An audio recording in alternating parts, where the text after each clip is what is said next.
A lot of people go through life doing things badly. Racing's important to men who do it well.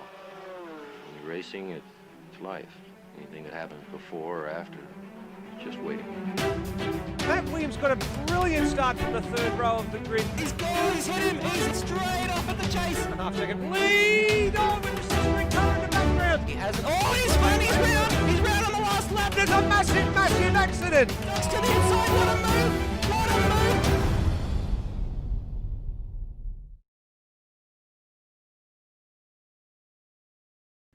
Good evening and welcome to AMS Oz Automobilista Australia ATCC Australian Touring Car Championship Round 5 tonight at Pukekohe Raceway or Wanneroo Raceway. I am Michael Zalavari, joined tonight not unfortunately by Kiwi Chris. Unfortunately, he has real life commitments which have taken him away tonight. But today I'm joined by Benjamin Rhodey Rhodes. Good evening, Rhodey.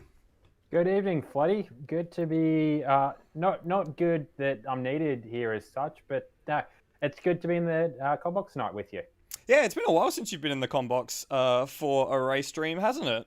I think the last time I commentated a race would have been possibly the Bend for TCR, which is now 3 or 4 months ago.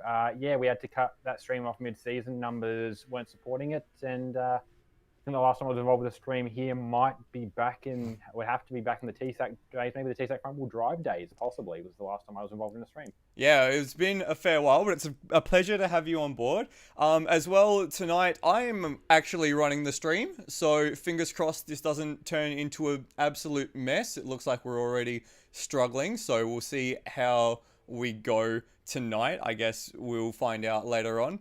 But tonight we are at Pukekohe Raceway or Wanneroo Park as it's now known. Of course, we've just come from a double Will Devenish win at Winton Motor Raceway and Pukekohe Park, and making the long trip over from New Zealand to Perth, which is the longest trip in Australian motorsports, I think. And this track is a little boring, 2.4 kilometers and 2.4 kilometers, 7 corners, and it's got a big dirty hill in the middle of it, and it's quite a fun little track. Rhodey, what do you think of tonight's track? I've spent a couple of times racing around this track. I've done it in supercars, I've done it in super touring machinery. I had a race here in the DRM Group 5 machinery as well. That was a hoot with the big turbos on those things. Yeah, you're right, absolute little boring of a track. Not a long track. It's actually, contrary to popular belief, it is the shortest track in Australian motorsport. It's actually shorter, I think, by a few meters than Symmons Plains, and it's a weird circuit. It actually caters to most varieties of car because while you do have 7 turns, which is a lot for a circuit this size, they're all packed into that first sector. It's like a mini Maggotts and Beckett's run up your way up the hill. Then you got that long sweeping left-hander at turn 4, up over the hill at turn 5, then down to the bowl, which is a corner unto itself. Nice camber, that one, like a BMX bend the whole way through, but still very easily to lose the car, especially on exit. And yeah, that back straight is going to be at home. It's going to be the Sierras and the cars with that sort of speed advantage are going to be so at home on that back straight. Cross that hill, and in cars with more variable power inputs, the DRM car is a good example. If you come onto boost as you come over that hump, you're going to have wheel spin in 5th, and that's scary. And then you come flying down that hill. Sierra's best speed, but also have to brake the earliest, and getting on the brakes in the Sierra is no fun because it means you're not going anywhere fast. Into that last corner, nice bit of runoff on the outside and the exit curve that I think you can use without getting a track cut. And yeah, that's all it is to the circuit. So yeah, very small circuit, but still action-packed. Yeah, it doesn't look like much on paper, but there's a lot going on. Of course, with the hill in the middle of it, you've got that extra variable with the camber changes and the bowl corner, which really adds a layer of difficulty. But it's a real all-rounder circuit tonight. You mentioned already the Sierras are going to have the wood down the back straight, but they've got that first difficult sector to really lose a lot of pace to the more nimble cars like the Mercedes and the BMW. Which do you reckon is going to be the most powerful car or the strongest car to have for tonight? The car that I haven't been out there to test, and my predictions usually are actually pretty rubbish on which car is the best. I've been proved wrong from little predictions I've made in the races so far. Lime Mitch, who is my reason, who seems to know the best about what cars can be best where from spending good time in pre-season testing of these things, reckons the Skylines are going to be at home tonight, which will be good to see. It'll put Lime Mitch up there. It will possibly promote Dane Liccardo up into the midfield, although it is still I think his only second race with us. Scott Morrell's back as well in his Skyline, so he should do all right. And I'm missing Matt Cecil, and I'm missing one other key driver whose name I forget. But yeah, if it turns good for the Skylines, that'll be a nice flip as well in the championship because it just keeps that diversity going.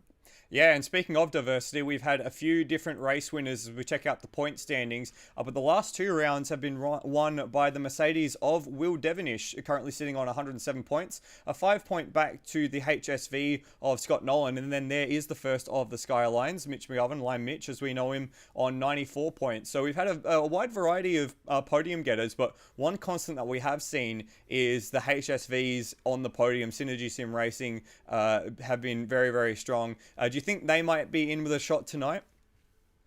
Look, the all-rounder nature of the track leads me to believe they should be should have a chance. They have had a chance. They've always managed to be thereabouts so far this season. They've always managed to put at least ISSR at least. They've always managed to put at least one of their cars on the podium. Even last round, which is probably their worst performance as a team. But yeah, I can certainly see them still getting to a podium at the end of this race tonight. But if it's going to favour the Skylines, I'm not sure that the VLs are going to have the chance to get to the top step. But all they need to do at this point, at least from Scotty Nolan's point of view, is get points over Will Devenish. Yeah, well, at the moment, it is the Synergy Sim Races 1, 2, and 3 leading off practice. So that's an encouraging sign so far. What we'll do is we'll go and see if we can pick up a little bit of practice action now. There's Will Devenish just sitting in the pit lane currently. I think everyone's just setting their last hot laps as we have a look at Brenton Hobson coming across the line.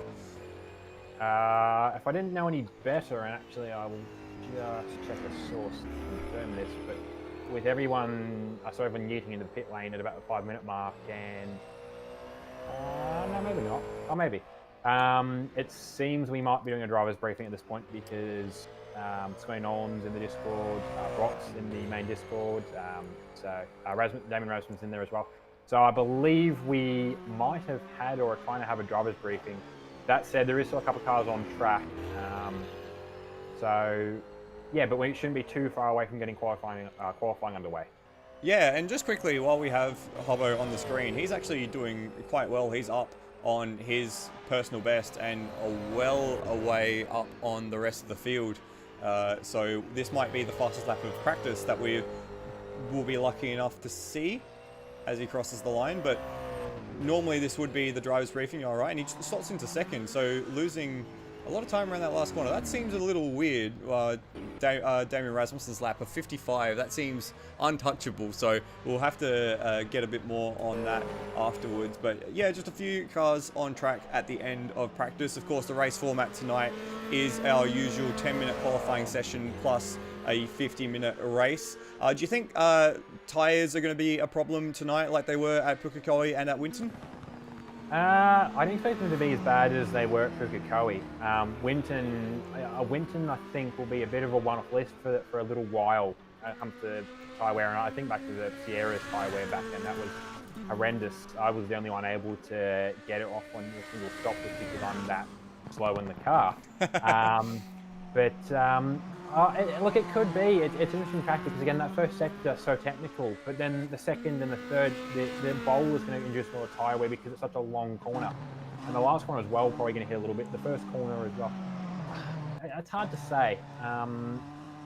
I know that I've heard a couple of guys talking about tyres dropping off quite quickly, although it's not the cars I'd expect. I've heard of John Beamer. I know I spent a lot of time on track in practice during concurrent laps. I'm not sure what point he was into the stint where he started to declare his tyres going off. I would like to think that most cars will get away with a single stop for tyres here. But it's all going to be about when you take that stop as well. As we saw last week, a couple of drivers getting a little early, trying to offset strategy. But when your tyre life is such a critical point, as we get into with some of these tracks with these cars, you can't really afford to be too flexible, because then you get to the end of your second stint and your tyres are gone. Yeah, and we saw last week at Pukekohe, Brendan Hobson, one of the early pit stoppers, was definitely suffering on the tyres later on as practice comes to a close. It would be interesting to see, especially for the left side tyres, a lot of long right-handers tonight as Ricardo celebrates the end of practice by putting it in the wall. So we'll go back to our holding screen in between sessions. Yeah, tyres are definitely going to be a factor on the left side, especially coming out of those slower corners. As we go to get qualifying underway, we'll have a look to see who is heading to the end of the lane. We'll see if we can bring up one of the... Oh, I'm still working the cameras. Looks like that's the 2 Synergy Sim Racing cars, 3 Synergy Sim Racing cars at the end of pit lane. 2 Sim Racing cars. Actually, so Rasmussen's jumping in the queue there. At the moment, it's Hobson, Nolan, Lime Mitch, Termo, Rasmussen, Cam Rutledge in the queue. And I want to start to see a couple others. You want to get here, I suppose, as soon as possible, get some laps in. But the downside of that is you're going to have a congested track. And I think a lot of us have seen the supercars events here over previous years. And a phrase that comes to mind is all of the track like Brown's cows. I don't think it was this track specifically, but we've now got Hans Brunswick, Will Devenish to join the queue, Dane Liccardo, Adam Kerrison, Wayne Spencer's in there, Bolger, Rossi, Boki. I'd say it's half the grid at this point, or trying to get out and get a lap in this first 5 minutes of qualifying, which you're going to have to do around this track, because it's it's only a 10-minute session. But I'm worried, especially if the back of the queue gets that far back, that they're going to start tripping over each other. Yeah, especially with 24 cars around this circuit. There's basically a car for every 100 meters tonight, so we'll have a very busy racetrack and a very busy qualifying as well. Just quickly, we've had Nathan Higginson say in the live chat that the cars look a little shiny. That's on me. Unfortunately, I've had a problem with this mod that some of the cars, specifically the HSVs and especially the Mercedes, they appear a little shiny. In fact, the Mercedes appear basically white. So unfortunately, that's what we've got for tonight. But what we'll do to start off qualifying is we'll jump on board with Brendan Hobson for the first flying lap of qualifying, just to show you this Barbagallo Wanneroo circuit. So crossing the line at the bottom of the hill, and it's a deep brake into turn 1 and a little wide on the corner exit there, but he tucks it back in for this section coming up the hill. Turn 2 and 3, just nip the curb on the right there, and then brake into the bowl for turn 4. Just out of the bowl here, you're going to fight the understeer of the front tyres, and that's the first sector, 19.8 for Hobbo. Then that's turn 5, slider all the way out to the left, and coming into club corner, turn 6. It's actually downhill braking here, and then you're going to hug the apex in the middle as the track rises back up to meet you and torturing that left rear tyre as you come over the hill. Second sector mark is just about to come up, and it's a 40.27 for Hobbo. Now this is the hardest stop on the V8 Supercars calendar and the ATCC calendar into the final corner. Just misses the apex for Hobbo, but he comes over the curb on the exit, and that is the first benchmark in qualifying, and it's a 57.7 for Hobbo. That's a pretty decent lap. That's, in fact, it's only just been eclipsed by Damien Rasmussen. In fact, it's been met exactly. Been mapped exactly, yeah. And wow. I suppose that's showing how well, how into mesh those SSR cars are. That, yeah, the two of them tied on times, which we saw almost that in practice. Two cars split by 1/1000th, but yeah, we don't see anything closer. But I think both of them are hoping to open the gap up a little bit. It's a pretty impressive marker. In fact, Rasmussen's going quicker as we come into the bowl, down into turn 1. He's just going to navigate line Mitch, who's run a little wide there. He's up. He's still purple to the first sector. Hobbo's improving as well this lap, but Damien Rasmussen's improving a little more. In fact, Hobson might even take it away as they come through the final corner. Let's just keep an eye on these two as they cross the line. And Hobbo, is that the same time again between Hobbo and Rasmussen? Yep, it is. Yep, you were right. Rasmussen was improving better of the two, but clearly a slightly messy final sector for Rasmussen. And yep, improved, but both at the same time again. But they were both eclipsed that time around by Will Devenish, who's gone almost 4/10 quicker than the pair of them. That's a little uncanny for them to both have that same lap time as they get through 2 laps. The pair of them had the same lap time. Yeah, for 2 cars to do it on 1 lap is rare. For them to then repeat it with both improving onto the 2nd lap. Yeah, I don't think we've seen. I can't recall ever seeing that. The only thing close to that is a 3-way split in qualifying of F1 20 odd years back. But, yeah, I know exactly what you're talking about. Who was it? Schumacher. Schumacher, Frentzen, and yeah. But you know the one. I do. Yeah, that's close. And Will's just improved as well. I think he's targeting a 56 the way he's going. Yeah, well, he's almost there. 57.1 for Will Devenish. Brendan Hobson's improved again. This time, he's beaten Damien Rasmussen out by quarter of a second. And now this time, Hobbo's got a little bit more of an improvement behind him as well. Scott Nolan is at the moment in 4th. Yeah, time there as well. Yeah, Scott Nolan at the moment is in 4th place, and then it's Steve Bolger in the BMW and Liam Mitch in the Skyline. Now, he's lost a fair bit of time there. I wonder if the Mercedes is more nimble through that corner as Hobson stamps on the brakes for the final corner. And let's see what his time is this time around. He improves, but he stays 2nd. So let's go find someone else through the grid. Nolan also improves. Let's see, we've got Liam Mitch on a quick lap. He's improved to the 1st sector as he comes through Cobb Corner. I've just gone through. Cracker's on his way up too. He's just gone 2/10 to the better of himself to the 2nd sector. Still not going to challenge up front, but yeah, actually no. Sorry, he made a couple up. He made a good bit up the last sector. Cracking out to 6th in the Sierra. And he's eclipsed Liam Mitch, who's the man on screen, but he's also looking to improve. We'll catch Liam Mitch as he comes across the line, and it's 4th for Mitch. So showing the strength of that Skyline at the moment is Liam Mitch. Absolutely, yeah. And he predicted the car would do well, so obviously he has a bit of inside knowledge on that, being one of the quicker drivers in the thing. But yeah, not a bad run from Liam Mitch. The other one I wanted to talk about, and he's actually, I think, made a couple of spots up in the shuffling of order. Termo sitting in 7th at the moment. He's actually just past Cracker. We'll catch up to Termo in a second after we watch the end of this lap from Luke Joyner. He was 2/10 up on his PB to the 1st sector mark and then lost a little bit of time for the 2nd sector mark. So we'll just watch him cross the line. In fact, he's locked his wheels there and might lose a little more time as he comes across the line. And he improves to 12th. Let's find where Cracker went. He comes up the hill. Oh, Termo is what you're looking for. Yeah. Across the line. And he improves to 6th. And in that we saw Mike Coulston jump up to 8th as well in the Beamer.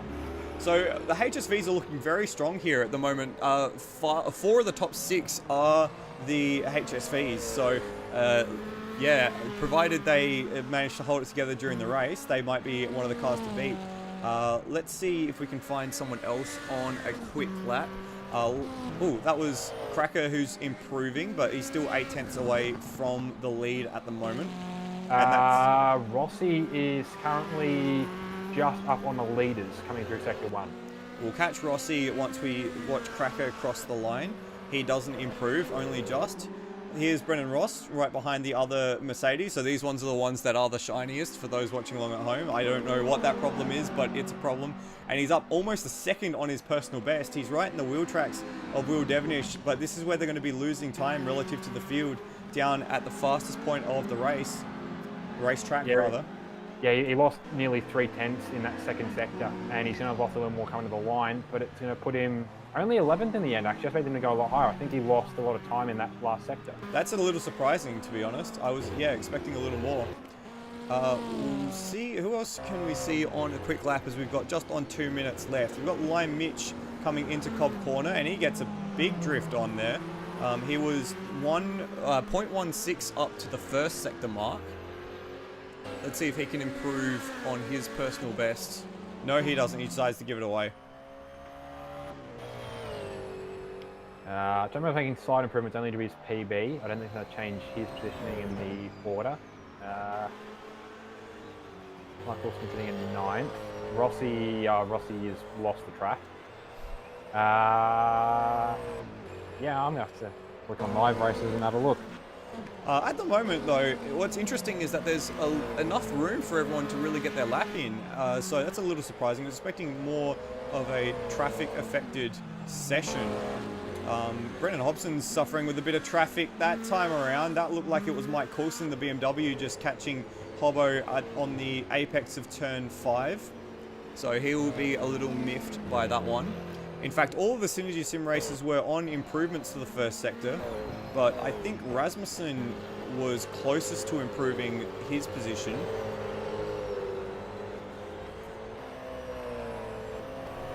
What we'll do as they cross the line is we'll just get the final, oops, that one.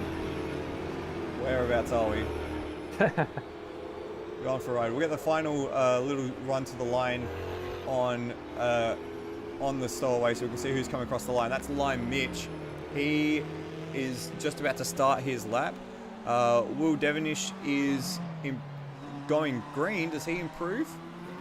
Didn't look like it. Cracker, well, that was Cam Rutledge coming across to improve to 16th. Next across the line should be Brendan Ross and Adam Kerrison. And I don't think either of them improved. Hans Dan Brunswick Liccardo coming down to the last corner. He's up a couple of tenths. I'm not sure if it's enough to improve. Actually, it would be enough to put him up to 19th if he continues at this pace, which isn't a bad running for the rookie. Steve Bolger across the line. That's Dane Liccardo. There's the two Synergy Sim racing cars. Do they improve?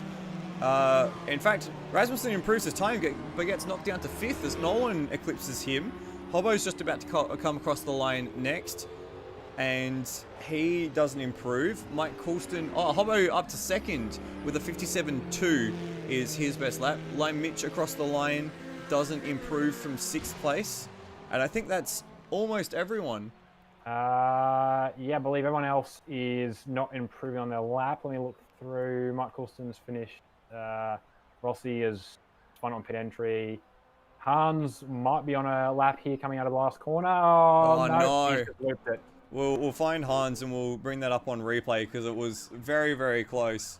I gotta remember how to do this. Replay Bizzo. No, it doesn't want to work. Okay, that's fine.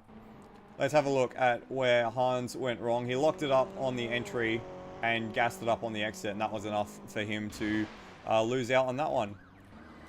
But yeah, I think we're done. So pole to Will Devenish, which we didn't necessarily expect from the Merc, but it's not a big surprise either. No, it's not, and it's definitely an indicator of how quick he has been throughout the season so far. I'll just go to the holding screen so to change some settings very quickly. But all in all, a pretty interesting qualifying session. No surprise to see the Synergy Sim Racing guys at the very top of the field, but maybe a bit of a surprise to not see Lime Mitch all the way up there as well. Yeah, actually a couple of drivers in the end that actually missed getting... sorry. A couple of drivers that didn't end up getting laps in. Brian Walsh was one. I don't believe, and actually, while we're sitting here in the warm-up, I will bring up the results from the stewards' findings from last round, which will reflect why some drivers haven't qualified.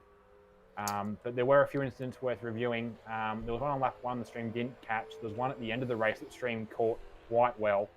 That one was that one we went through on the night and had a look at, and it was not pretty. But if I go and find the stewards channel. So yeah, the incident was an incident turn 1 lap 1, which great place to have incident turn 1 lap 1, involving Wayne, Matt Schwass and Cracker. In the end, it was a warning given to both Wayne and Matt Schwass.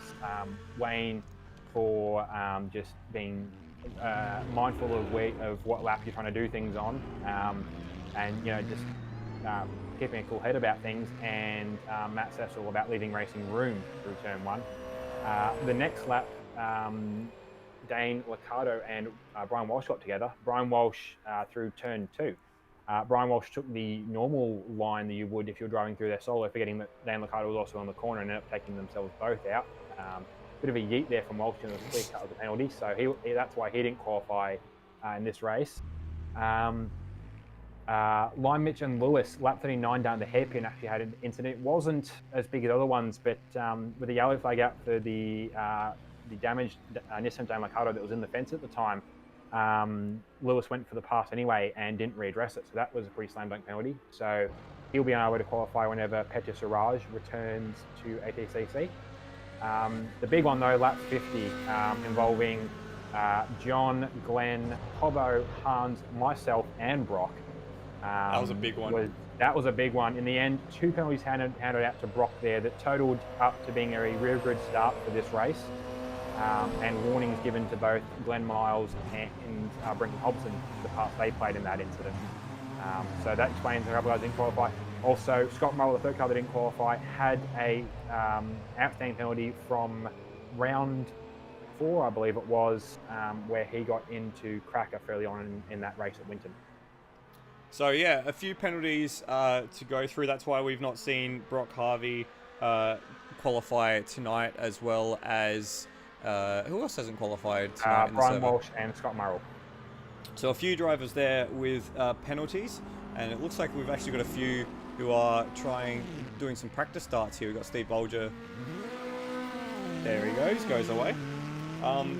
While we've got a few more minutes in the warm-up to go, we've got about 3.5 minutes left, I'll tell you about a little of the ATCC history here at Wanneroo Park. So this track held a round for every season of the ATCC, including the seasons of Group 3A as well.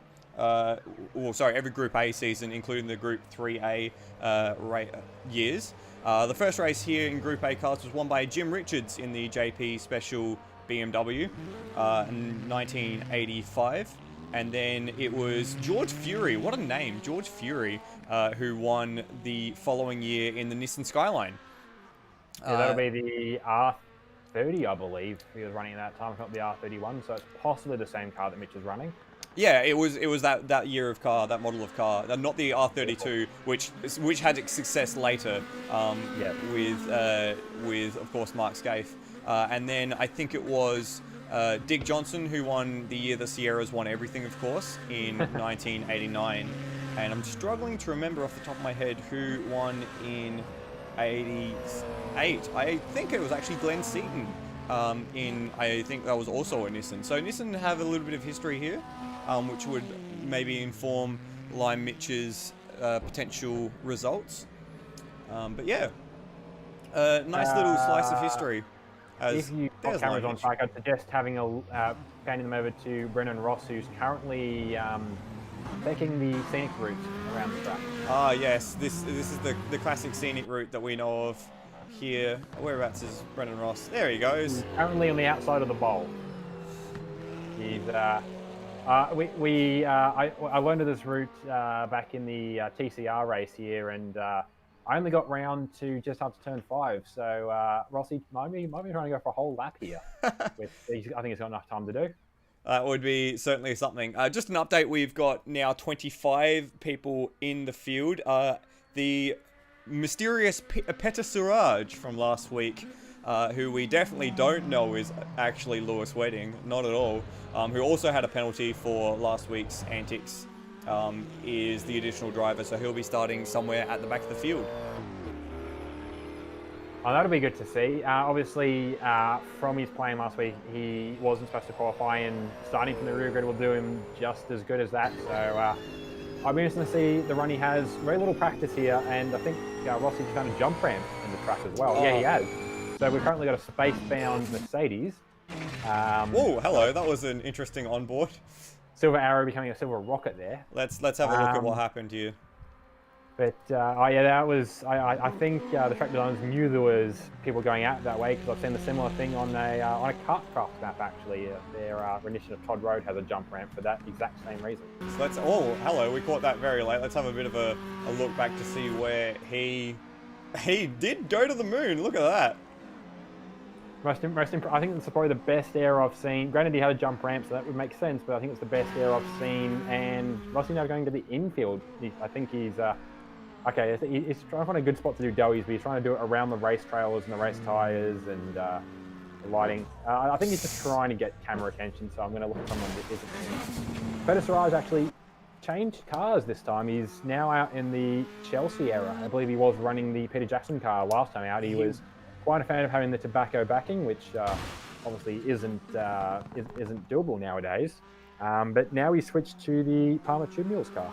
Yeah, I think as well, because Cam Rutledge is running a very similar livery, it would be very confusing on track for the pair of them to be in the same car. Yeah. So, yeah, it is very good to see that Shell livery, though, as we get ready for the race. Okie dokie. So 25 cars, 2.5 kilometers this racetrack, and 50 minutes as we wait for everyone to come up to the grid. What am I trying to do? I'm trying to find a good camera at the moment. At the moment it's focused on Brian Walsh, but we'll see when Will Devenish and Brendan Hobson come out, where when they take their grid slots.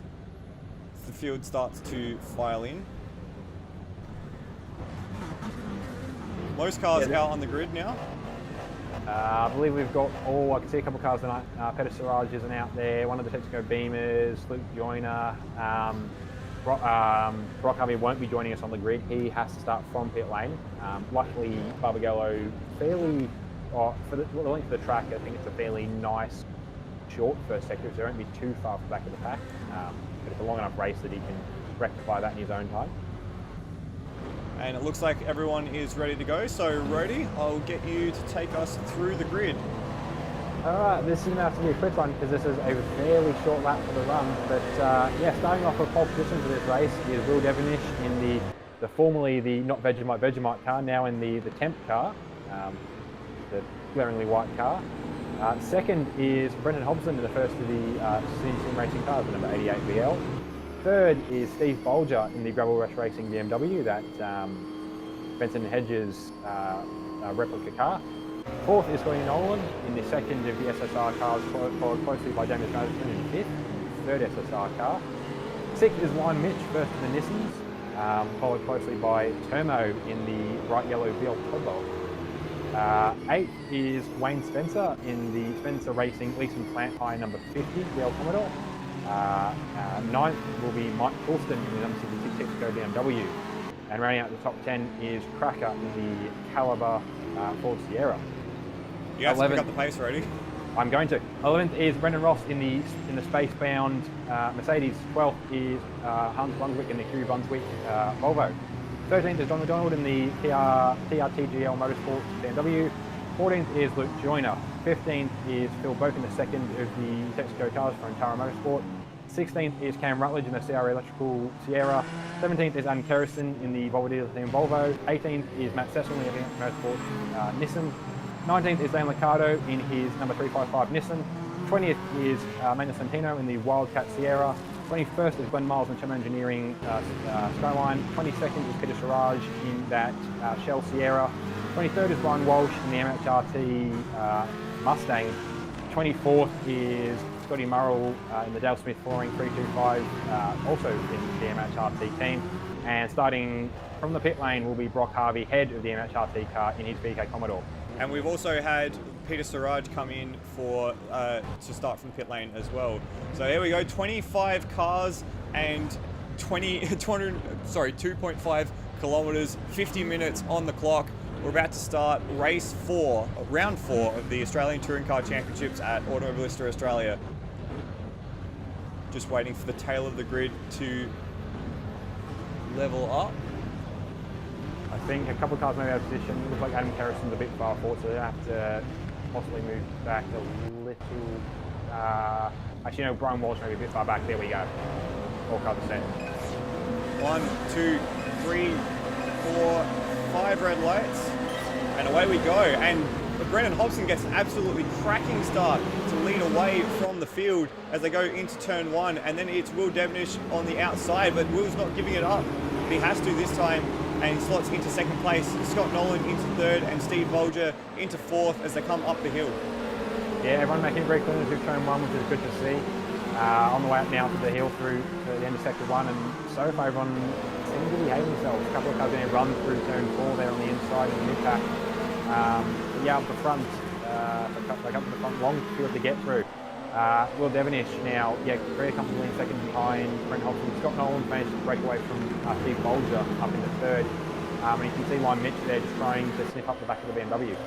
Yeah, the BMW is going to be a bit of a sitting duck coming down the back straight at the minute. Lime Mitch in his wheel tracks, ready to make a move. In fact, Nolan's trying to make a move on Devenish up the front. Devenish comes along to cover, whereas Lime Mitch gets the move done on Bolger without there being a cover there. So first lap down, approximately 51 to go, and it's Will Devenish looking very racy at the front in that Mercedes. He's going to have a bit of strength through this first sector as they come up the hill, depending on where.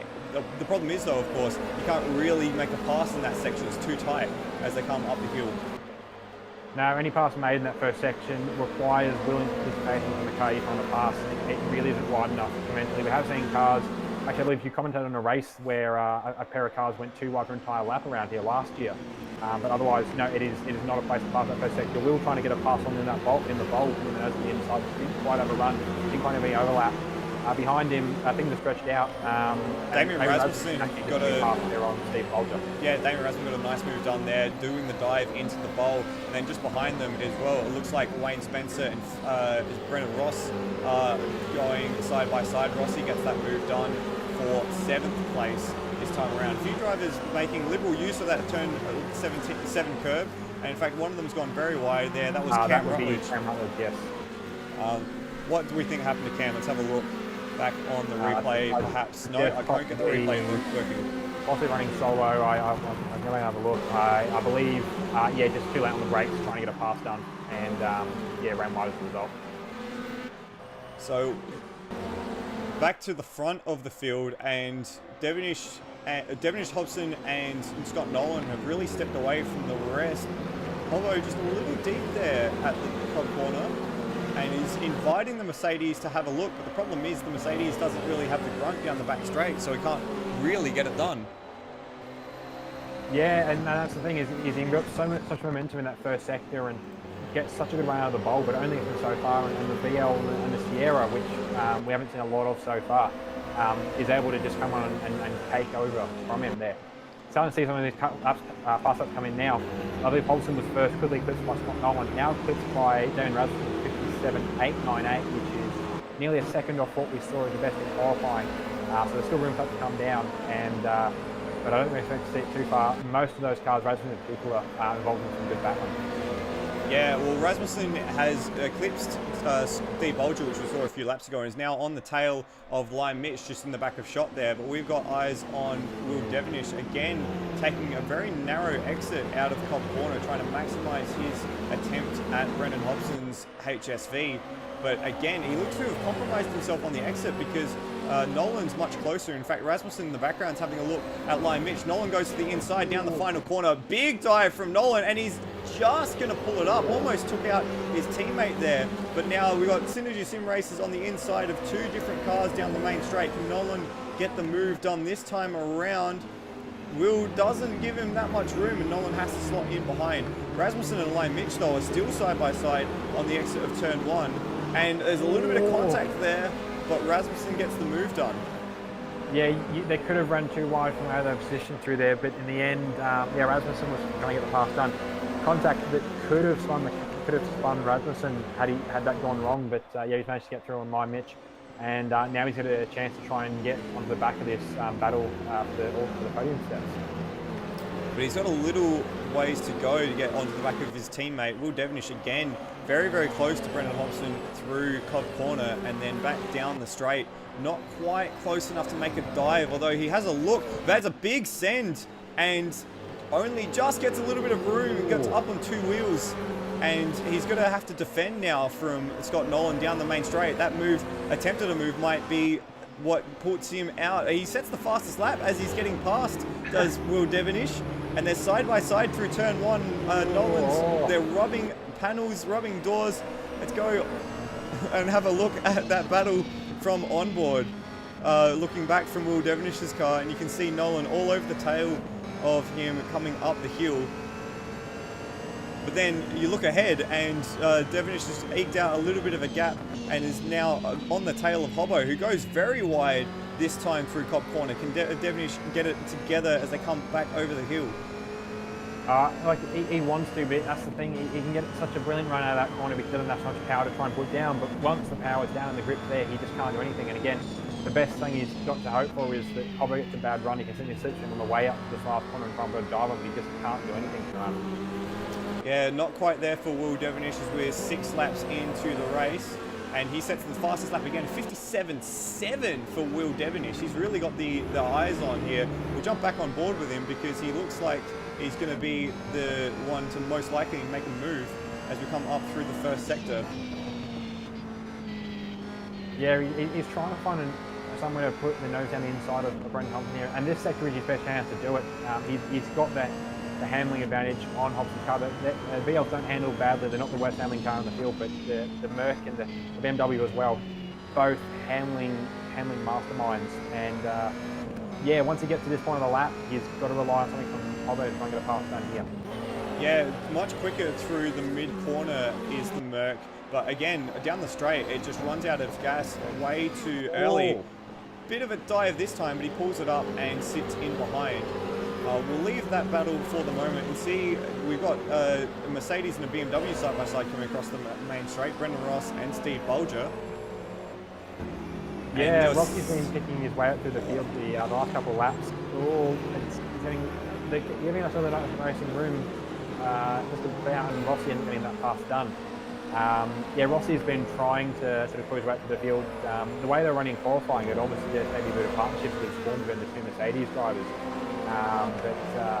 For Rossi to have any effect of that in the race, he's got quite a few spots to make up quite a lot of time to improve on his laps. But yeah, Rossi through now and probably setting his sights on the back of that lime green Skyline.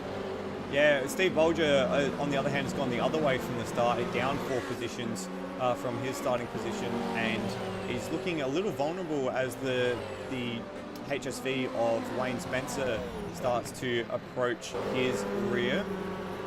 If we're going to talk improvement in the starting positions, and he's about to put a pass on Luke Joyner. Scott Murrells was up 10 positions last from him. Now be up 11 positions from his start. Starting at the back of the grid with his penalty, this Skyline doing quite well for him. Granted, of the cars to start from the back, he's the only one to start from the grid. Peter Siraj and Rock Harvey both starting from the lane. But yeah, already up to 14th and a battle for 13th is Scott Murrell. Yeah, he's side by side here with Luke Joyner as they go up turn 4.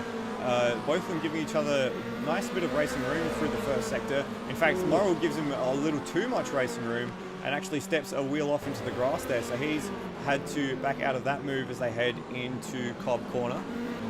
That's the thing as well, it'd be in their best interest to give each other racing room because they do both run for the same offshoot of the MHRT team, both running with backing from Dale Smith. Murrell's got a bit more of a run on the Commodore this time around. Decides not to have a dive, but it's certainly very close between the pair of them. Oh, as John McDonald runs very wide ahead of them, and that's going to invite one, maybe both of them to go past on the way into turn 1. And yep, Joyner and Murrell both pass John McDonald to put McDonald down into 14th place. And that was not something John needed to do. That was unforced error. There was no cars near him when that happened. He went too deep on his own, and that car does not have a problem getting stopped like some of the bigger cars. So bit of a mistake there from John, and not a good time to do it because there he's dropped in 2 spots. He's going to work hard to try and get those spots back again. Yeah, at the moment, the top 4 has, well, that's a big train of cars now from, I think, 7th, well, hang on, that's 12th down through to 18th is that train of cars that we were just on. Will Devenish got up on 2 wheels trying to make the pass on Brendan Hobson. Now he's very compromised and he's going to lose 2 or 3 positions here as they go down the main straight. He's on the outside of Damien Rasmussen, and now it's a Synergy Sim Racing 1, 2, 3 after that mistake from Will. Let's have a look at what happened there for Will.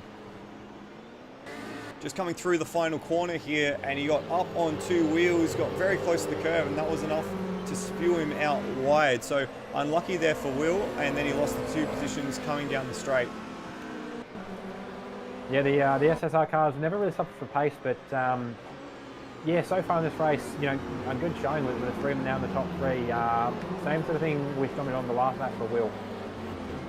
I don't think he was too pressurised in making a mistake. He just ran a little wide, obviously trying to make it left off and get passed down on Hobbo. But that's kind of the risk versus reward game you have to play, is that sometimes, yeah, you get the pass done, but you need to think about what happens if your move doesn't come off. And this is the case of the inverse. We've actually got a couple of cars, I'm just seeing now, ahead on the way to turn one, which means we're about to see some lap traffic as well, which is not a surprise. We are 11 minutes into this race so far, and it is a short lap here, so if you're off the pace, it's not too long till you're going to be up in front of the leaders. Yeah, they might be gobbled up by the leaders. Manuel Santino and Peter Suraj at the tail of the field there.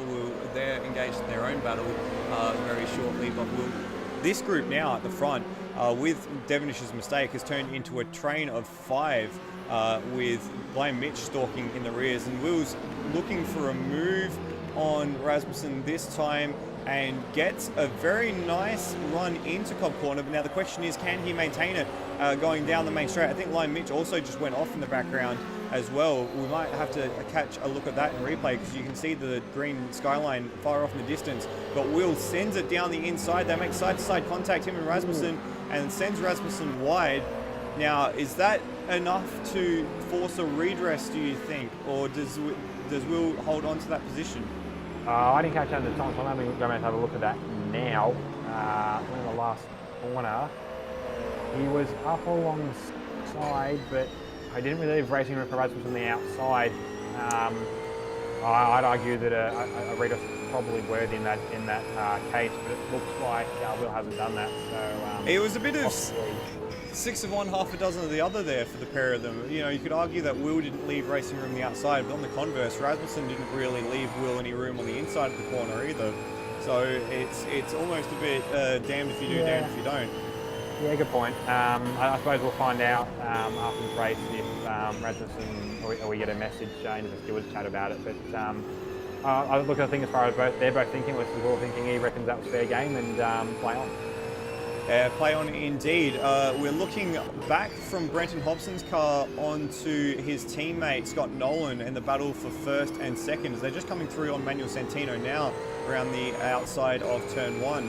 Actually, what we're going to do is we're going to actually have a look at... Santino does well and gets out of the way of this entire group as they come through, so very well done from Manuel. We'll go back on board the Hobbomobile, looking back at his teammate as we come through the first sector mark into Cobb Corner. You can see locking up the inside front wheel is Brendan Hobson. That's inviting his teammate just to have a look down the inside, but with that wider line, Hobbo can get the power down a little easier and jumps away. In the inverse, we look forward from Scott Nolan's car. It's very close, this battle between the two leaders. Only about 0.2 of a second, and you can see just in the rear vision mirror, Will Devenish has not quite managed to reel them in just yet. Oh, Rossi there with a best up now, up to 5th now in that Merc through Mitch falling off the road, and other positions are made up. But Rossi now on the back of this train for the lead. Yeah, so that's still about a 5-car train. We've just traded now Liam Mitch for Brendan Ross as they come up the hill. But yeah, with that lap break on the last lap, Rossi is much more in a position to make a fight of this than Lime Mitch would have been, at least based on pace so far. The Mercs are going to do, I think, a little gentler on the tyres than the VL. So the VLs at this point of the race, we're not too far off, like about 5-10 minutes from seeing some stops, and at this point the Mercs are going to be a little nicer on its tyres. I'm going to interrupt you there because we're going to pass on for the lead. Hobbo has run a little wide around the final corner, and Scott Nolan was down the inside, but Nolan backed out of it quite aggressively. Let's see if we can have a quick look on that on replay before this battle kicks off anymore. So coming down into the final corner, Nolan has a big dive while Hobson has a twitch, and then it forces Hobson well off the track there. So what that has done, oops, I messed up my button combination there. What that has done is that actually has brought Will Devenish back onto the tail of this group. So it's 3 Synergy Sim Racing HSVs and 2 pearly white Mercedes, which shouldn't be pearly white, unfortunately, for the top 5 at the minute, and it's a very willing battle at the front.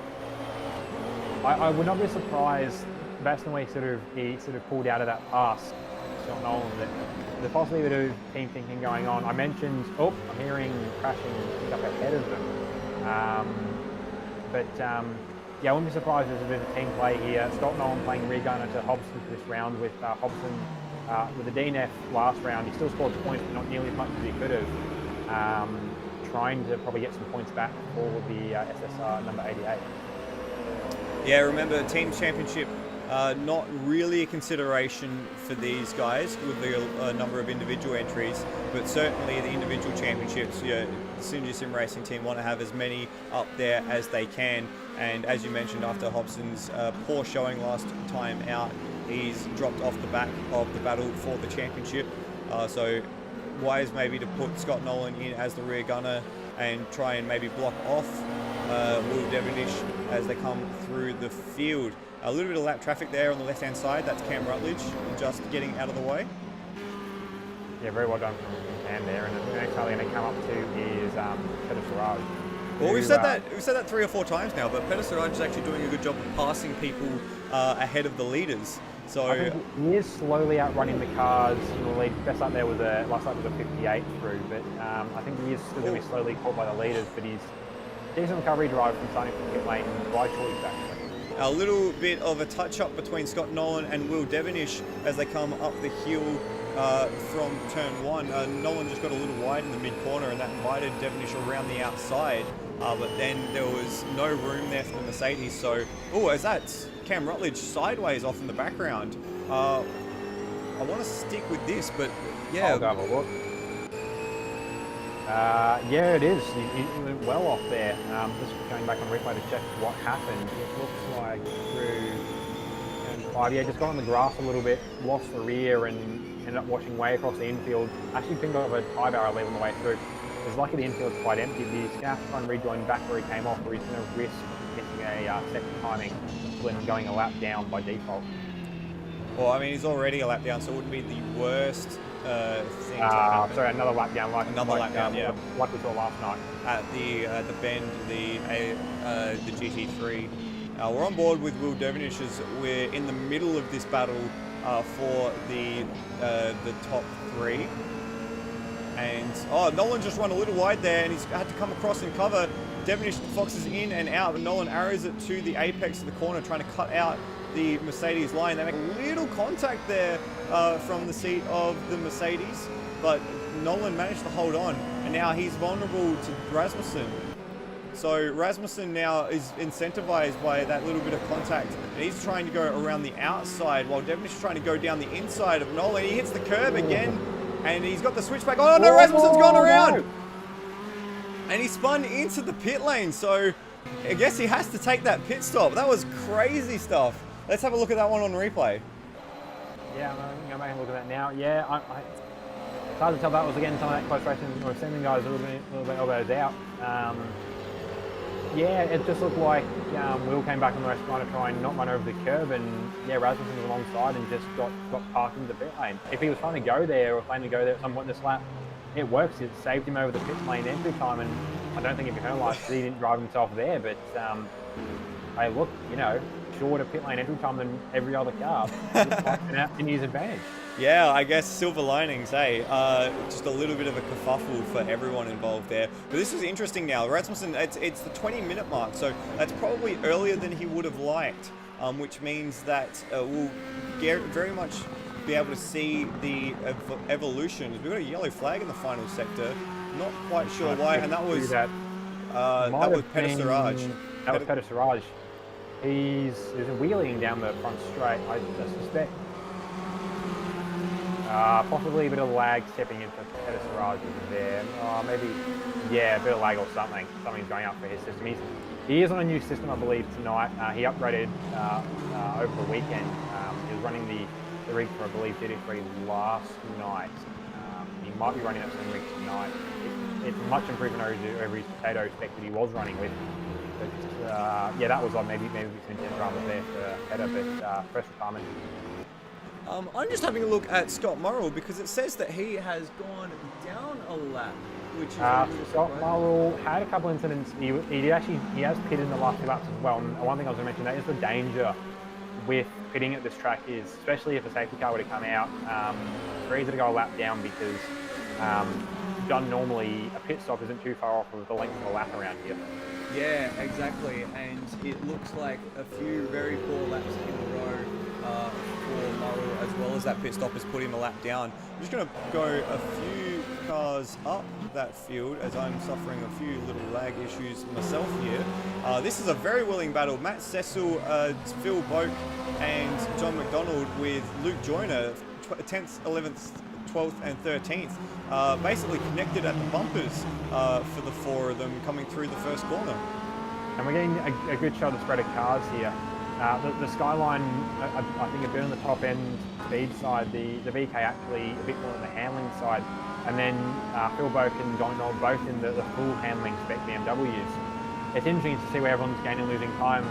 That's what they're trying to get up on the rear end of Luke Joyner, while in that first sector, Phil and John both pulling away from the other two. But coming down the back straight now, we should see the VK and especially the Skyline start to close up on these two again.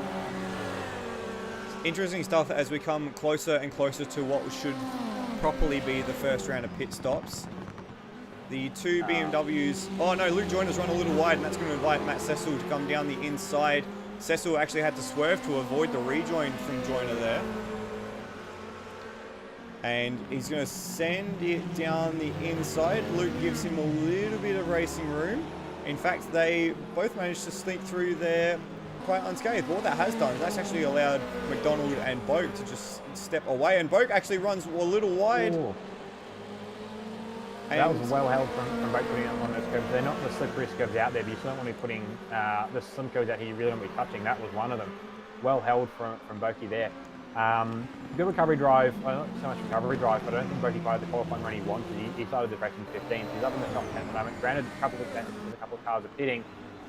Speaking of, I believe we've had, what about the leaders all? No? Okay. No one in the pits at the moment. I've just gone up the road to see Hans Brunswick, Wayne Spencer and Termo in their little battle, the Volvo against the 2 HSVs with the lap down Scott Morrill just behind. And that was very willing. Hans making the move into the final corner and now has 2 HSVs for company on his back bumper coming back up the hill. And what I was actually meant to do was go through that battle on my way to have a look at the lead again, because this battle has closed up dramatically. Hobson, Nolan and Devenish, they've separated themselves out now from Brendan Ross, who's actually must have made a mistake because he's now behind Ryan Mitch. Nolan's now on the inside of Hobson and is going to get the move done this time around. No, really slows up on the apex there. Maybe trying to avoid making contact with his teammate, or maybe trying to box Will Devenish out. But what that has done, that's actually allowed Devenish onto the tail of Hobson, and he's going to take the inside line into turn 4 and gets the move done. There was definitely a bit of leaning going on there. Yeah, Scotty was doing his best to try and put Will Devenish where he wanted him, but Will Devenish, no. He threw a gap on the inside and put the nose there, and he was entitled to the racing room there to do it. Nolan trying to come back on him though. Maybe not racing room there for Nolan. He's actually lost out a little because of that, and that's let Will Devenish onto the tail of Brendan Hobson, much closer than what we've seen before. Hobson has to cover down the inside, and we're coming down the hill. Can Devenish wrap around the outside? There is just enough racing room to do it there, but not enough track that time around. There's a bit more lap traffic. I think that's Cracker and Cam Rutledge again. But yeah, they're starting to catch the back end of this field, and especially guys that are pitted. Devenish trying to go around the outside into turn 1 with Cam Rutledge there, and he's got the move, he's got the high ground this time around as they go back up the hill, and we could see Will Devenish lead for the first time this race. Yes, he does. Puts it into into first place, the same position as he did on the same move as he did on Scott Nolan last lap around. So now it's Will Devenish from Brendan Hobson and Scott Nolan with 25 minutes almost done for the race. Yeah, I saw Will earlier trying to plan a pit stop, but I think he's just planning it. I don't think he's planning on coming in. Hobson might be coming in this lap. looking at what I'm seeing, actually looks like he is. And Will comes Will in as well. So this leaves Scotty Nolan out for another lap, and this where these two come out will be interesting to see where they come out relative to Damien Rasmussen, who's currently sitting in where is he? He's currently sitting in 12th. He's currently coming up to the pole. So it'll be interesting to see whether or not Devenish gets a penalty there, because he got absolutely rear-ended by Hobson on the pit lane entry. So it might be a pit lane speeding infringement there that they might have to look at, or might have to remove perhaps, because I don't think Will had much choice there whether or not he was speeding, because there was a HSV pushing him down the pit lane. In fact, Hobson's gotten out ahead of Devenish. And he hasn't got a penalty. The penalty is somewhat lenient. If you, I have this a couple times where I've gripped him a bit over the top. He's likely to get out. In the end, they're actually being split by Mike Coulson as well on the way out of the pits. So they're both coming out ahead of Damien Rasmussen, who's in 10th at the moment. Yeah, not the pit stop I think Will wanted. I think Harvey's problem was he didn't look like he queued the pit stop until entering the lane, and you need to give your crew members time, your virtual crew members time to get out of the garage and into the box. So that might have got Will, either that or extra time filling the fuel. Yeah, well, I mean, you wouldn't necessarily expect to need fuel around this sort of track. I guess there is a fair amount of throttle time, as we just catch Matt Cecil taking the scenic route to the pit lane entry, and he's actually hit the wall there. Oh no, Matt. I know. I was just thought what it could be, that it'll get reflipped there, but that was a big one. What it could be as well, that contact from Brendan Hobson could have triggered the game's automatic "you have damage into repair it" system. And yes, if he didn't get a chance to turn that off, that might have caused delay as well. But Matt Cecil very appropriately onto the pit lane, which I believe is the rule in at least AMS Oz, that if you're going to roll it, you're going to go back to the pit lane. Good place to roll it, because you are basically in the pit lane. I think he was trying to put it in the pits anyway, and he got wide on the pit entry. We've had Nolan come through the pits as well. He's popped out just ahead of his stablemate, Brendan Hobson. Importantly, though, he is ahead of Hobbo this time around, so not so much the rear gunner as opposed to the front gunner for Scott Nolan this time. It will be interesting to see, though, whether they maintain a position like this, or whether you see a bit of a multi-21 order handed to Scott Nolan, or sorry, Brendan Hobson at some point here. And there we go. So Nolan running wide, very wide, and didn't give the spot back, but he looks like he does look to be giving the spot back to Brendan Hobson. It's not making it very hard.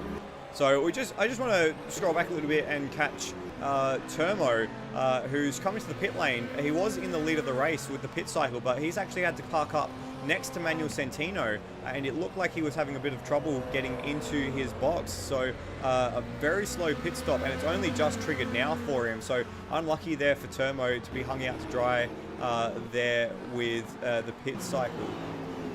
Yeah, he'll be kicking it, and there's not much you can do about that unless you're going to know in advance who your teammate is. And sometimes the game will respect the pit boxes we set, sometimes it won't, and this series is one of the times it just seems to refuse to. I just saw Phil Buck coming the lane there in the background, but and Luke Joyner massively by that. Yeah, so Phil Buck and Luke Joyner were the last two who needed to pit from that leading group. So the top of the field is cleansed. Brendan Hobson from Scott Nolan, from Will Devenish, who set the fastest lap of the race, a 57.5 for Will as he comes through to lap Matt Cecil there.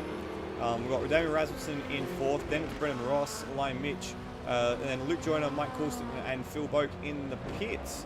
Now this is going to be awkward for Boak, because he has Mike Coulson ahead of him, and he actually has to reverse out to get around the BMW there, so that's going to lose them a lot of time.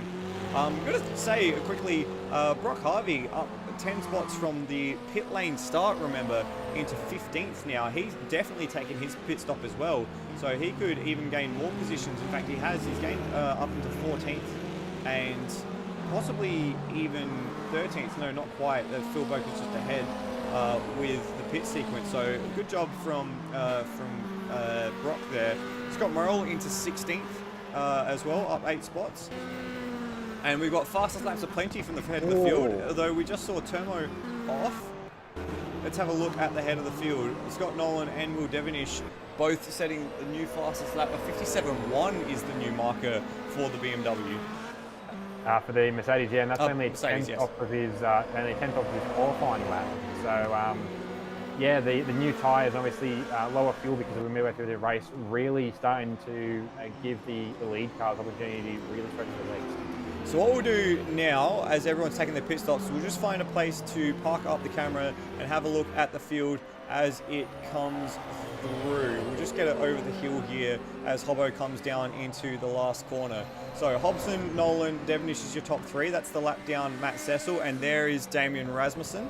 The next car we should see is Brenton Ross, just coming over the hill now. Then it should be Lime Mitch, and that's lap down Brian Walsh. 7th place is Steve Bolger, and then that's Termo, who's unfortunately gone a lap down.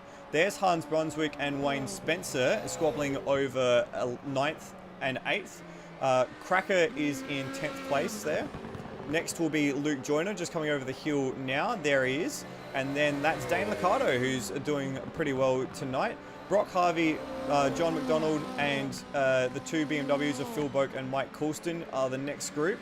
Then that's Scott Morrill and Glenn Miles in the pair of Skylines. Just next over the hill will be Adam Kerrison in the Volvo. And then that should be your lead group once again. There we are. Good cycle field, they're good. It's an old trick I picked up from Bathurst broadcasts. Well, it's a good way to get stock takedown, especially once things have relatively calmed down at this point of the race. With all the pit stops out the way, we're not seeing some of the hoo-ha of the, and now that they've settled back in position, we sort of see them about. We did miss it there, but Brock Harvey got past John McDonald as well in the last lap or two, so he's now 12th and improvement of 13 spots over his start. Possibly, he has got only 80 minutes left to go in this race, plus a lap, but potentially a top 10 for Brock Harvey from a pit lane start. Yeah, well, his next 2 targets are Wayne Spencer and Hans Brunswick. Hans just setting his PB for the race, and they're 3 seconds and... Oh, sorry, not those 2, sorry. Luke Jordan and Cracker are the next pair for him to attack. And he's got 3 seconds to get onto the tail of his teammate, and then Cracker is a further 10 seconds up the road. There's a yellow flag in that section, and it's Phil Boak. He's backwards in turn 1. Let's have a look here what happened to Boakey. So he came through the final corner all right, then down the main straight. What happened to him? Got on the anchors and it just speared straight off. Lost the rear, in fact. Lost the rear there, and that sent him into the gravel trap. It's looking like a little bit of, I think on my end, but it was looking like a little lag there for a couple of drivers as well. Hopefully that was just my end. I think it was your a little bit for me as well, but hopefully we'll be all right. While the Synergy Sim racing pair still leads the front of the field, well, we've got a battle on for 5th between Brennan Ross and Lion Mitch. These guys have been close there or thereabouts throughout the race tonight. Not quite with the outright pace or consistency to battle for the lead, but they've found each other time and time again. Yeah, Lime's done well to get back into this. Obviously, we saw early on he was battling with Brennan Ross, and then an off-track put him a couple of spots back.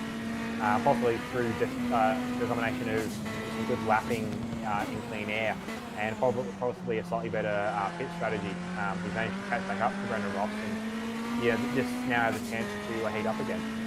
Yeah, we're just riding on board with Liam Mitch, and we'll stay on board with him for this lap just to see how the 2 cars compare. We should expect the Mercedes to dip away through this first section. Liam actually does a very good job. Big slide there from Rossi. So this might actually incentivize Liam to get alongside through the turn 4 sweeper. That car ahead, the Mercedes, doesn't quite look as stable, but definitely has the power out of corners, the nimbleness more than the Skyline. Down into turn 6 this time, and Lime has to catch it once or twice as they come back up the hill. Now, has Lime got a good enough run to maybe make a move on Ross as they go over the hill? It's only 0.3 of a second, and the Mercedes getting closer and closer and closer up ahead, and he moves to the inside. Does he get the dive in? Oh, big slide! Hits the curb and had to back out of it. Otherwise he was going to collect the Mercedes. So an eventful lap there to jump on board with Liam Mitch. Yeah, I can see him sitting on the inside, and he's just trying to rub the back end of that Mercedes as well through turn 1. back up the front again, just because the leaders have got a little bit of traffic. They've just gone through Adam Kerrison, and then it'll be Glenn Miles that they've got to get past. Glenn stays to the inside, forcing the HSV of Nolan to block out Will Devenish. A little bit of contact there, but Brock's got Hobbo's got a poor run and is getting pushed down the back straight by his teammate, who we've seen already is not really willing to pass the team car for the lead of the race. Yeah, one thing I actually noticed, I was looking through the pack and the timing on the left side of the screen. Got Mulder up to 2 spots in that last lap as well. He was battling with Adam Harrison. But another pit stop there for Scott Murrell. And he looks, the timing's wigging out at my end, something funny, which isn't good. Oh, we've got well. Yeah, yellow flag, just Phil Boak off at turn 4 once again. This is an interesting little battle because as Devenish gets closer to the back of Nolan, it's putting more pressure not just on Nolan but also on Brendan Hobson, almost to the point where if Hobson makes a mistake, he's going to give up 2 positions he's not going to give up 2 positions, rather. He's going to give up a position to Will Devenish because Nolan's going to be too focused on defending against Will. And again, Will's looking very angsty to try and get past through that final corner. Let's just jump on board with these guys and have a look at how it's going. Yeah, Scott, I think he's doing a fine balance between mirror driving and keeping an eye on his car relative to Hobson, because the concern is if he's paying too much attention to what Will's doing, not full-on mirror driving, but just trying to keep him blocked as Cam Rutledge there off on the outside. If he's paying too much attention to what Will's trying to do, he has potential to run into the back of Hobson, which would be an even worse outcome. But playing tail gunner in a battle kind of like this, you've got to have eyes everywhere. So you're not running at the back of your teammate, and you're not you're blocking or you're inhibiting while still running fairly with the guy behind you. Yeah, you got to have eyes in the back of your head as we're watching Will Devenish from the back of Scott Nolan's car this time around. And you can see the power advantage the HSV has over the Mercedes that just disappears when Will gets into the corner. A little slide there from Will that time around as Kerrison goes well off in the background. But again, because the HSV has a little bit more power at the top end, it's able to just stretch its legs on those longer straights and not give the Mercedes a chance to get down the inside. Nolan's doing well though. He's doing very well, not just to keep Will at bay, but also to protect his teammate here. And Hobbo has the luxury of stretching out a little bit of an advantage through Sector 1, knowing that Will Devenish can't dive down the inside anywhere through that tight sector. I mean, the advantage as well is that Hobson, I think also he could have did a better point in time in this race compared to last week. His car is a stable fitting underneath him, so Nolan's not having to slow himself down to run defensively. They can still run it there about pace, although Will's trying to make a move on here. He's nearly backed into the corner. Again, very cramped on the exit there. We were watching Nolan, watching back from Nolan's car, and he gave the Mercedes absolutely zero room on the inside, almost as if that was a premeditated block from the HSV there. So remember, Synergy Sim Racing, while they've been on the podium every single event, are still looking for their first win of this season. So this could be a bit of a breakthrough moment for them this championship. While Will Devenish has already got a pair of race wins under his belt. Nolan ran a little wide there over the top of the hill, and again just closes the door, narrows the entry to try and prevent that Mercedes from coming through. Yeah, I think with us now on to lap 40 of this race, and these are, I mean, engaged in a battle for almost the entirety of the race. Scott Nolan's probably a pretty good idea of where Will wants to try and make a pass, so he can probably kind of predict it and act a little premeditated.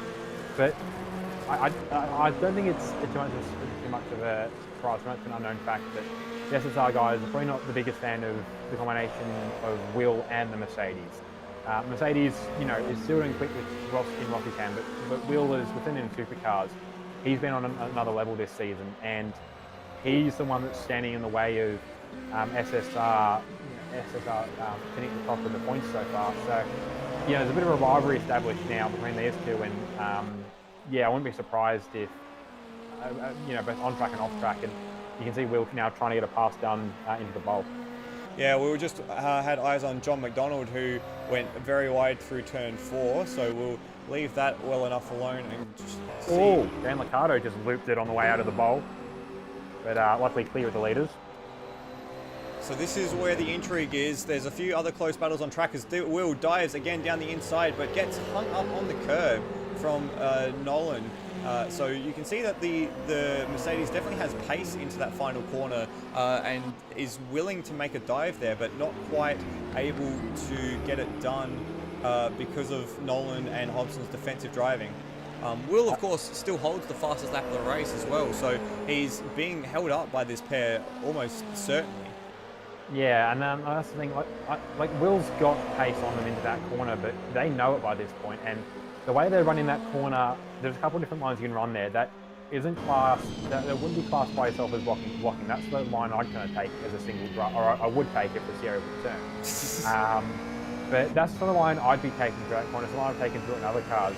So it's not quite blocking. It is a different line where he takes when Will isn't quite so close, but he's really just trying to limit opportunities that Will can make the pass. This is kind of a favourite of Will's. The other one is on the way out to the turn 4-5 section where Will's really got the pace on Nolan, but that's not a place to pass unless you're alongside out of one, and you can comfortably go, all right, we're doing this too wide for the entire first sector. Yeah, so, and even then, to get alongside at 1, Will really needs to be making that move in turn 7, out of turn 7. So you're going to have to set up that move 2 or 3 corners in advance to even think about doing it here, as we're on board again with Will Devenish coming back up the hill. Yeah, so like Will's going to have to either do something out of the book of what Nolan believes he can do in that Mercedes, or he's really relying on this win to come from external influence. He's doing the best he can do, and he can't get past Nolan. He can't get past Nolan. He's not going to chance to Hobbo, and that's the thing. Hobbo is, and I think they admit themselves, Hobbo is a cleaner driver than Nolan. Hobbo's idea of dirty is banging mirrors. Scotty will move you out the way if you're in the way. Yeah. So, as I see them coming up to lap Cam Rutledge. That's the thing. Will could probably pass Hobbo, but he needs to pass Nolan to do that first, and Nolan isn't giving him a bar of it. Yeah, exactly. We've said that Hobson's greatest strength, no matter what he's driving, is his consistency. So it'll be a brave man to say that either of those front two will make a mistake and allow Will to get through. Just to update you on a few of the other battles going throughout the field, we can see Lion Mitch has gotten through on Brendan Ross. In fact, Rossi's had a bit of a moment. He's gone through the old pit lane there, so he's actually dropped behind Steve Bolger. And then this battle between Hans and Murrell seems to have cooled down. Hans getting out to about a 2.5-3 second lead over Murrell. Spencer. That'll be Wayne Spencer. Yeah, no, Murrell also a lap down from that extra pit stop. I think the next closest battle on track is Luke Joyner and Cracker. Luke Joyner and Cracker. Yep. So that's Cracker actually doing all right. But expected a little better. He was topping the time. He was at the top of the time sheet, so the thereabouts for the early part of the practice. But Sierra doing okay, but not quite doing well. I think probably just again the tyre wear getting to the Sierra. And too many corners. Exactly, too many corners. We just need a drag straight. And every round at quarter. If only. And just quickly, if you have a look in the background of shot from Cracker there, you will see the looming figure of Brock Harvey. So Brock's actually done quite a good job to reel in what was a 10-second gap between himself and Cracker to try and make that move. He still has to try and catch Luke Joyner, and that gap hasn't changed if he wants to get the top 10. Just to round out through the field, that battle we were seeing before between Coulston, McDonald and Boak has all spread apart as Boak's had a few instances and gone a lap down. Kerrison down in 16th. Cecil unfortunately dropped to 17th, and then we saw what happened to Termo in the pit lane, and he's had a mare since, so he's down in 18th. Murrell and Brian Walsh round out your 20, and we've just put Dane Liccardo on screen as he has a spin and makes contact with the wall. Oh, Dane. Oh, well. Then it's Glenn Miles and Manuel Santino, who's getting the blue flag for Glenn Miles, in fact. And Cam Rutledge is a few more laps down, so we're not quite sure what's happened to Cam there. You did see Cam off in the grass a couple of times at some point. I think some other things are getting... Devenish has got the eyes on here. Devenish is having the look into turn 6. Nolan again had to cover there, and he's just nicked the inside curb, which has unsettled the car. Now, Devenish, he's got the inside run, but Nolan's trying to close it down. Again, it's very defensive driving from the HSV, but it can do it because it has that top-end advantage. Now, can Devenish try something into the final corner this time? A little wiggle from Nolan there in the mid-corner. There might have been a little bit of contact as well, but this time Devenish has a little bit more incentive trying to get through on the inside, but again, the HSV just powers down the straight and takes the inside line away from him. Now Devenish is trying to go the long way around. If he can hold it out there through this first corner, he might be able to just get around the HSV. He can't do it again. As we're on board, Nolan looking back towards Will, and again, just there's not enough track space for Will to really get that move done through that section of track. No, and that's the thing as well, is that now they're getting to the point of a battle where they're slowing each other down. The last lap across the line, 58 flat for Hobson, 58.4 for the two behind. If they're going to keep battling, and Scott Nolan believes that Will might get past some point, his next best thing to do is to just battle him hard for it so they slow each other down. And if nothing else, put a lot of air between Will and Hobson if Will manages to pass Nolan. Yeah, exactly, and that gap is now already something along the lines of 3 seconds, well, a second and a half for Nolan back to Hobson, but that's a significant air gap. That's the biggest air gap Hobson's had pretty well all race, as the blocking train still goes on. He had that move. He did that move on Nolan and on Hobson just before the pit stops. Maybe the tyre degradation is beginning to come and bite the HSVs a little harder, as there's a yellow flag, and that's for Cam Rutledge. Just another thing that we've just missed, Cracker has actually had a moment and he's dropped down to 13th, so that's let through Brock Harvey and Mike Coulston ahead of Cracker. But we're still watching this battle. We've got 3 minutes left of the race as well, so probably around 4 laps with the +1 lap on at the end, as Manuel Santino steps out of the way to allow these guys pass. So it's becoming more and more urgent for Devenish, if he wants to win this race, to take a hat trick to try and get this move done so he can start to reel in Brenton Hobson. Again around the outside for Devenish. And he can't quite get it done. He can't quite get the move made as they dive into turn 4 once again. I don't want to put the mock on Will, but I think at this point, 2 or 3 laps left, even if you were to pass on by this point, I feel that the time for him to catch and then pass Hobson, he might not have the time left. His tyres will be hurting because he hasn't been able to run the lines he wants, and he's been constantly all over the back of this HSV. It'll be better tyres than the HSV, but not as good as he had this time in the first stint. And I wouldn't be surprised if it's going to be getting to him in the cockpit. This is a lot of extra brain work to try and pass this car and just not do it for the last 20 minutes. If he manages to get past, he might not have enough in the tank physically to try and then pass Hobson. Yeah, well, that gap at the front now is stretched even further. It's now closer to 2 seconds as Devenish takes a very inside line to try and cut back on Nolan. We're going to go on board again because this has been a fantastic viewing from the seat of Will Devenish. He's got to run. He's got to run here. Yeah, he's got to run. But he can't quite get the power down quickly enough to get on that inside line that he wants. Nolan's showing him the outside, and they make a little bit of contact, wheel to wheel there.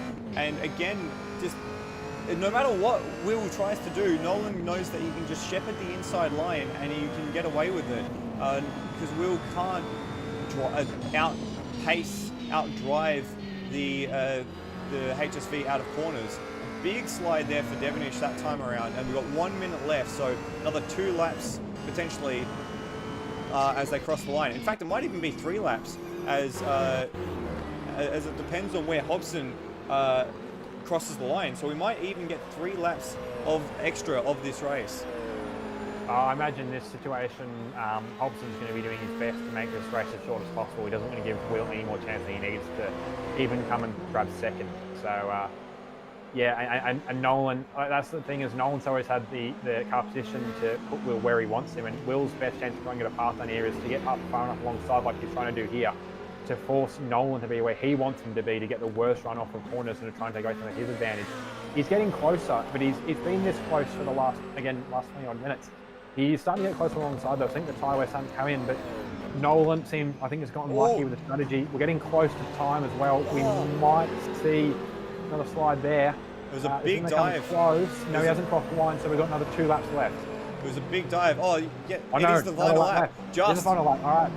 He slowed it up enough. He lost a second there in that final sector to make sure that this is the final lap. So it is Brendan Hobson from Scott Nolan from Will Devenish now to come up the hill for the final time. They've got Cracker in the midst as well. They've got to try and navigate their way through him. Cracker right on the racing line as they come through turn 5. That's exactly where Hobson didn't want him to be. And now that's incentivized Will to have a look as well on Scott Nolan. They're basically as close as they were coming out of the pits as they come through Cobb Corner. Nolan has forced to go to the inside once again, but only has to defend for one more corner.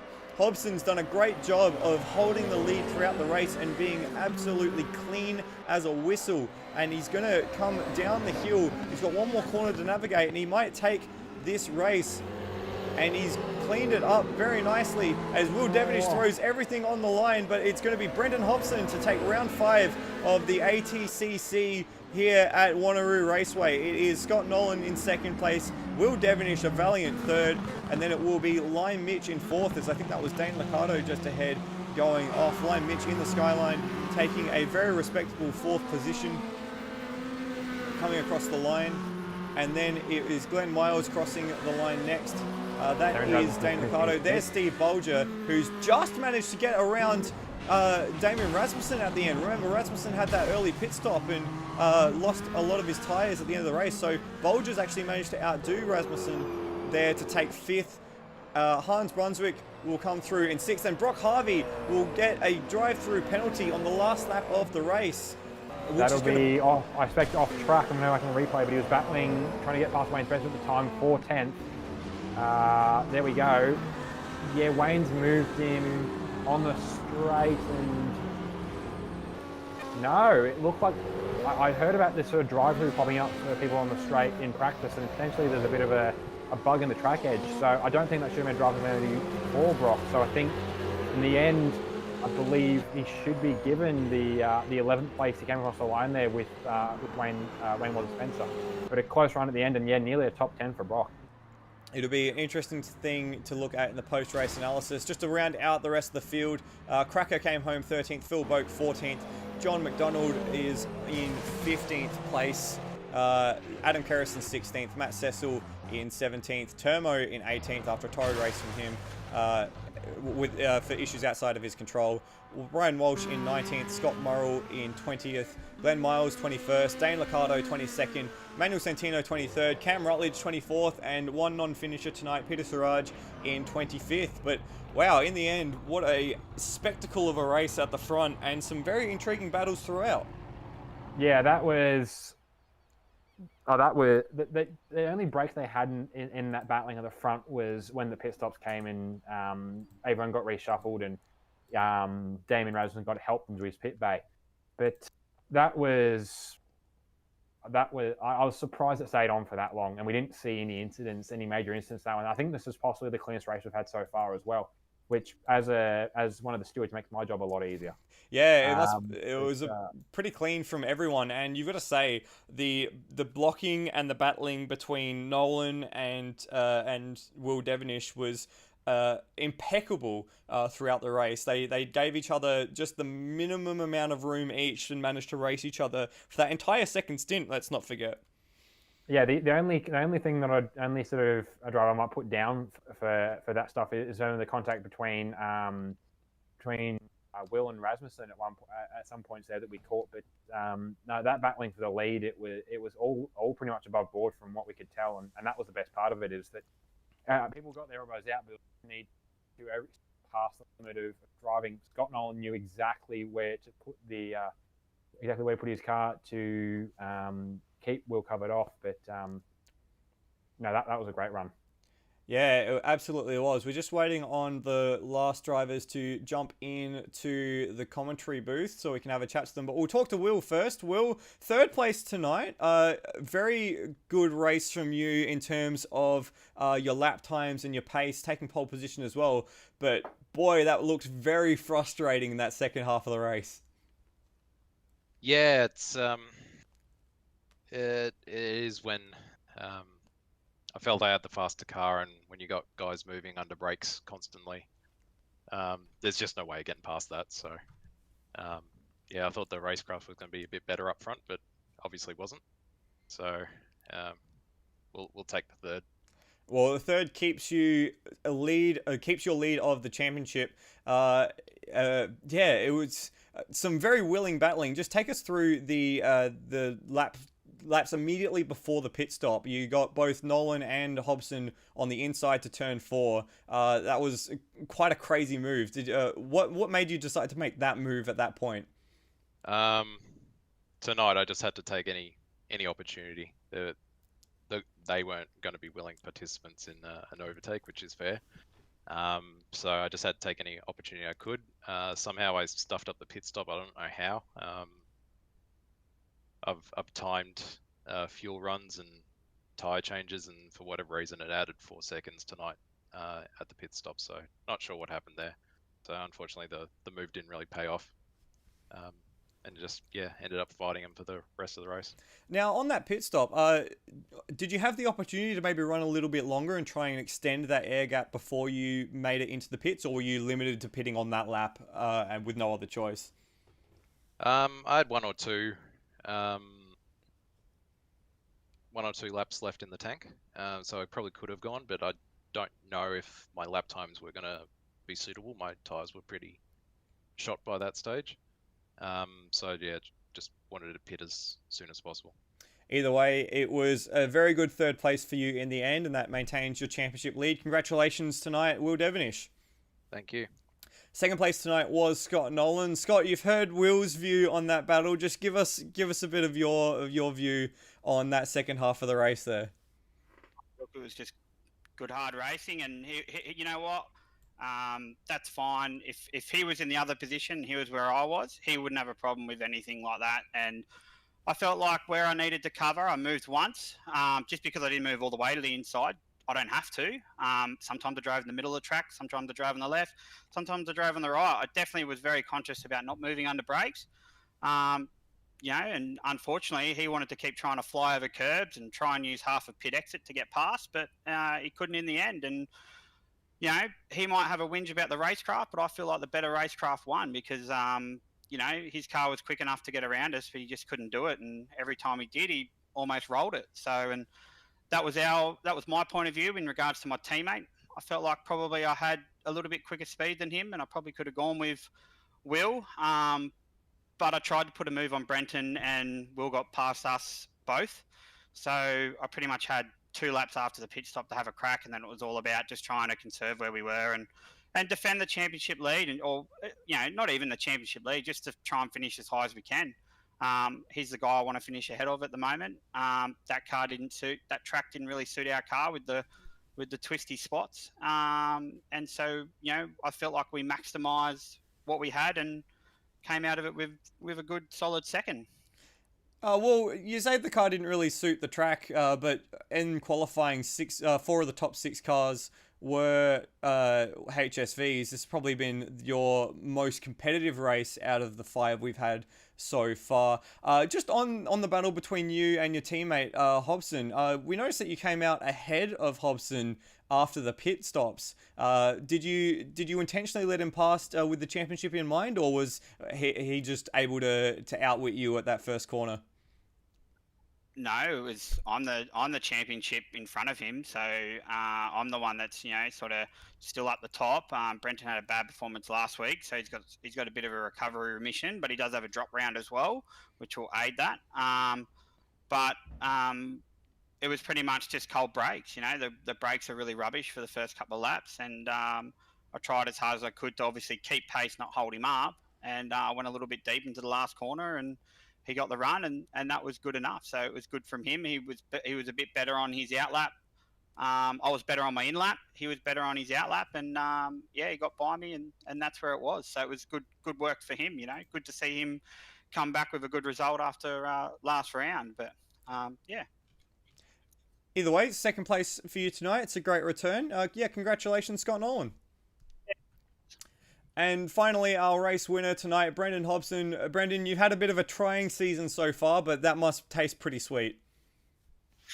Yeah, well, a win is obviously good. It feels like a bit of a cheap win because I was nowhere near quick enough to win the race, but I owe that one all to Scotty behind me, because if he had had a go, he would have got me without a doubt. So he sort of just played rear gunner when he didn't necessarily have to, but did, and that's what managed to get me to the finish. I didn't have great speed again tonight. One lap pace was good, but I seem to be worse than Scotty with this, but tyre wear's a real drama for me.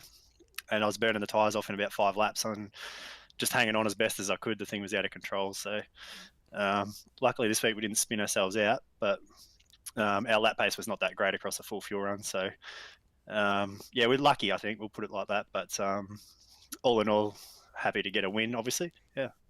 Yeah, well, it turned out to be a very strong night for the pair of you in the Synergy Sim racing cars, and your stablemate Damien Rasmussen faded at the end with some old tyres. You beginning to like the HSV now? You found that you finally unlocked something? No, I hate it. And I don't know that it is necessarily the HSV either. I haven't driven the other cars, but I just don't think that these things suit me. Yeah, I was not intending on racing tonight, but decided to come.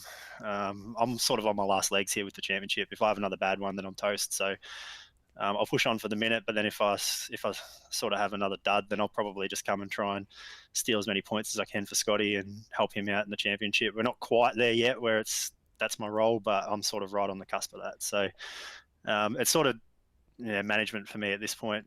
Obviously tonight's good, and if we keep getting results like that, then we're back in it. But I know pretty much week in, week out at the minute, I don't have the pace for Scott. Will's flying at the minute as well, so I don't have the pace for him the last couple of weeks either. So we'll see what happens with the tracks that come up and all that sort of stuff. But I think that I actually changed my driving technique a bit tonight and managed to extract a bit more for 1 lap pace. But I'm just finding that the tyre wear's killing me really, really bad, actually. So I'm going to struggle for good outright race performance, but slowly but surely unlocking perhaps the feel for 1 lap pace. Well, if you're able to get ahead of the field like you did again tonight, you might be able to defend your way to another victory, Brenton. I full well conceded that I'd lost and I was coming third in this race at the pit stops there. I was just trying to hang on. I had a game plan in mind, and that was that I had to keep track position and defend it as hard as I could, because once I lost it, it was gone. And my plan was to pit last if I could. The warm tyres are, I think, quicker than the first lap on the cold freshies. So my plan was to try and pit last, but then Will just drove straight around the outside of me at turn 1, and there's just nothing I could do about it. And then so I'd lost the spot to him, and my plan was then, okay, I need to stay out later than him to try and get him on an overcut with the tyre. And it would have perhaps worked.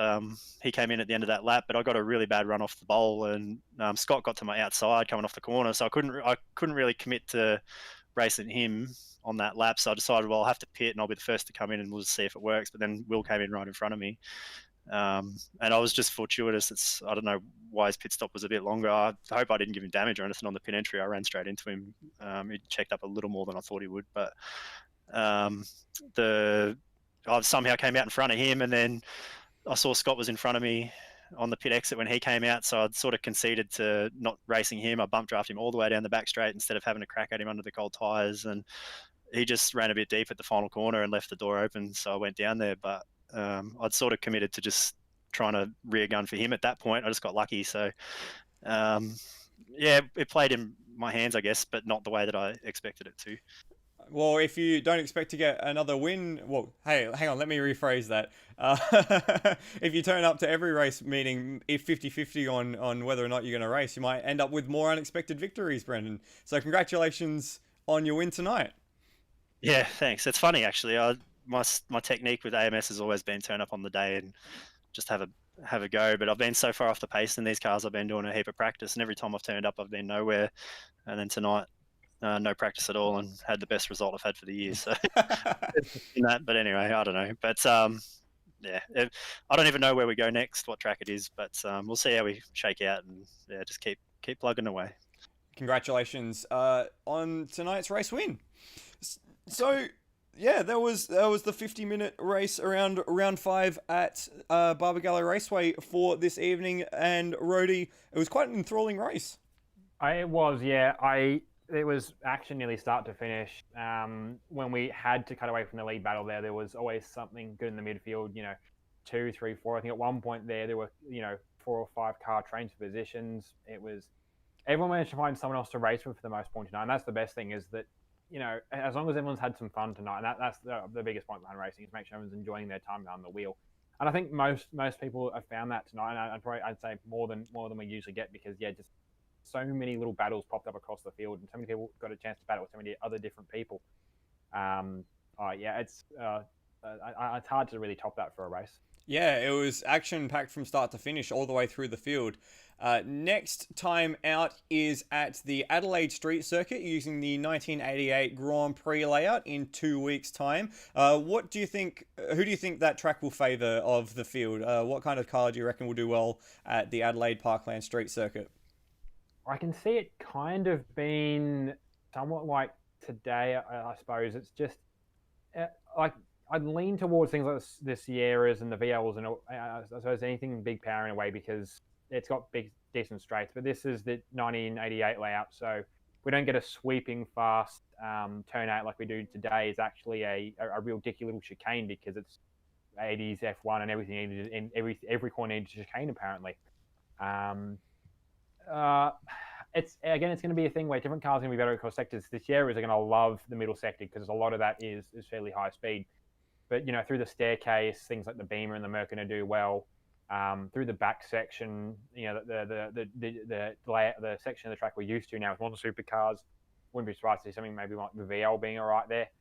I can't pick it yet. I'm going to have to go and testing, and hopefully in 2 weeks' time I'm in a position where I can jump behind the wheel again. I know it won't be me, but at the front. But yeah, I really can't pick it at this point, and who's going to be the best car off in 2 weeks' time. Yeah, it's going to be an interesting mix of high speed and quick acceleration through the corners. It's either way. Despite you missing the race from the racing seats tonight, it's been a pleasure to have you on board today, Rhodey. That's all right. It's been good to be here, Floody. Although I will be quite happy to give my spot back up to Kiwi for next round. Yeah, and Kiwi, if you are watching, we hope to have you back next time. Thank you, everyone, for watching the stream. Thank you, of course, once again, Brock for the mod, Nether for all the graphics, and everyone for racing tonight. Thank you for joining us. I'm Michael Zalavari on behalf of Endurance Chat Media. Peace out.